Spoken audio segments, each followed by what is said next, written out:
Hello, folks. So last night, well, we sat down after dinner, me and my wife, to watch some TV, and for the first time, I noticed a problem, a pretty significant problem. It was a vertical line drawn smack dab in the middle and towards the right, and one half of the screen was dark, significantly noticeably darker than the left side. You could still see content on the screen, but it was noticeably darker, like the backlights were maxed out or the lights just weren't on full blast. They were just very dim. So the first thing you do in a scenario like that is first, don't panic. Second is you don't have to call Hisense right away or what. And this will apply to all manufacturers. You can try these steps, and they're just basically common practice reset steps. So the first thing you want to do is go into the smart menu apps and into the setup settings and look for something that says restart TV or restart. It'll basically do a soft restart, kind of like you're rebooting Windows. That would be the first thing on order, is to do that. So you do a restart, which I did. It came back up and the problem still existed. Same right hand side, one half of the screen was dark, significantly darker.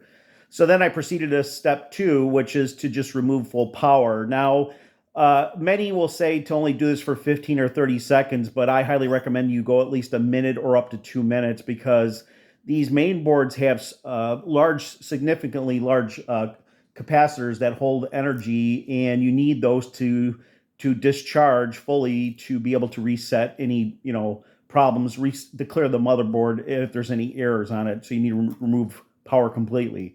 So what I did was I let it sit for 2 minutes. I unplugged the TV from the wall, let it sit for 2 minutes, booted it back up, and it fixed the problem. So it may have been like a software problem. The jury's still out. We're going to just wait and see, but it looks like it did fully resolve it. But that's the second step you do. The third step, if the first two doesn't work, is to do a factory reset. Now, again, this applies to just about every TV out there with the Android or Google operating system. You'll go in there and do a factory restore. It'll be either called factory restore or reset.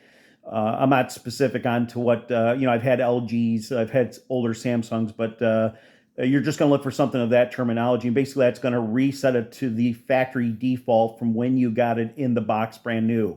Of course, you want to use that as the third step if the first two doesn't resolve the problem, because at that point, if it does fix the problem, you're going to be re-entering all your passwords for all your apps. Like if you have multiple streaming sources like YouTube Premium, or if you have Hulu or Netflix, you're going to be re-entering those passwords. So, but that's the third step.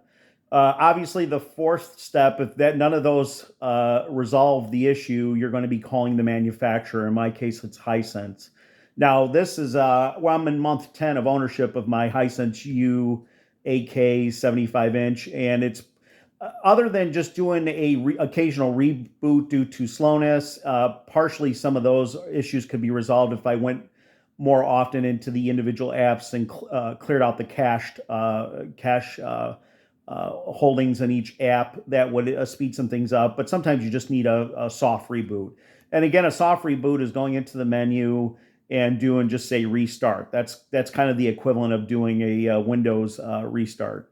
Obviously pulling power, turning it off and pulling power is like a hard restart. You're basically, in this case, when you remove power, you're removing power to all the main board functions, the capacitors, all the chips.